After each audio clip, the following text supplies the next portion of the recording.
Okay, I wanted to quickly show you the healing tool. I went over the dodge and burn retouch method, and the healing tool is actually a fabulous little tool that works similar to how I did the fixing of the imperfections, the pores, the lines, the pimples on her face with the dodge and burn.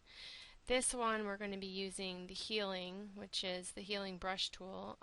It's in some of the more current versions of Photoshop. I think it was first put in Photoshop 4, correct me if I'm wrong. So if you have Photoshop 4 or higher, you will have the healing brush. I'm just going to select that. I'm working at a size that is 15. Yeah, 15, hardness 40, spacing 25%. You can't really see that, it's off screen. But I have a layer done where I've already gone in and done all of the healing. If you see, here we go, off, on, here it is healed, off, on. So real quick, I'm just going to duplicate that just to kind of show you. We will call this healing for now. I'm going to, just like if you were cloning, you're going to hit Alt, the Alt button, and select an area, and you kind of just, again, I'm going real fast. You want to take your time for a good retouch and really even it out. And you want to actually work really close, just like with the last one I showed you. Oops. You would just go in real quick. I like doing this over using the clone because with the clone it tends to get too obvious. This sort of keeps it nice and smooth. So healing, here we go. That's what it looks like when it's all done. I went in and fixed it all up. You can kind of see we have this little scar right here, some imperfections right there. Got that. And then the next step of my retouch that I did was taming the flyaways, and I already did all that. You can kind of see how I'm cleaning that up. If this is something you'd like to know how to do, let me know and I'll do a video on kind of taming flyaways and cleaning things up. If this was a real big, commercial retouch job, which it isn't because it's not the quality photograph you would use for that. This is just an outtake. I would probably go in and get rid of all of the little flyaways. Even fix the blur in her eye. Not the blur, what am I talking about? The highlight. Redo that a little bit. But the next step I want to show you is this step. It seems to be kind of trendy with retouchers right now. Some people call it the porcelain effect or softening the face.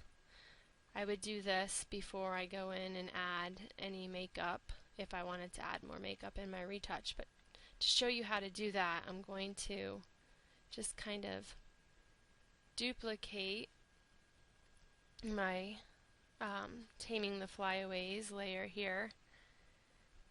And then I'm going to get my paintbrush. I'm going to mask it. I'm going to make sure it's at 100%. Smaller size brush, about 135, and a hardness about 52. And I'm just going, don't listen to me. I'm going to color in her eye, around her eye, basically her whole face here.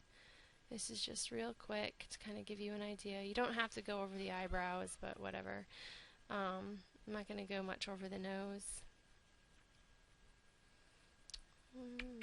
Mind you, I'm doing this real fast just to kind of give you an idea of how I did it. I wouldn't go over the lips, but just the face here.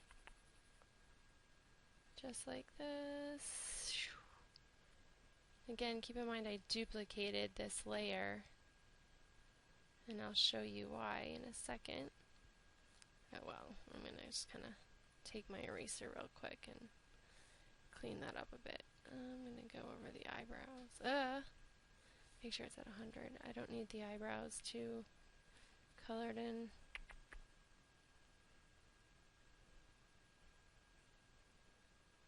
And I can erase whatever I need to erase next after I get this done.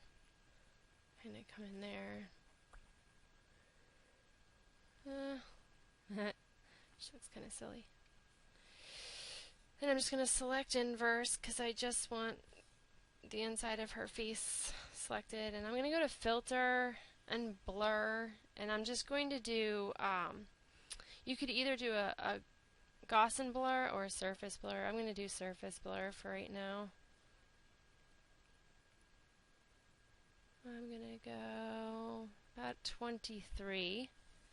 So deselect that, and then with my opacity I can kind of play around with what I like and what I don't.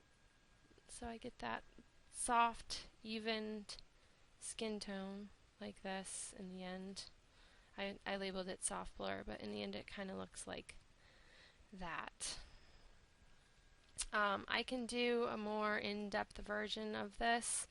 I plan on doing more in-depth retouching videos as well as soon as I get the hang of all this video making equipment I have and programs. But for now, that hopefully was simple enough for you to have sort of a basic understanding of how I did what I did here.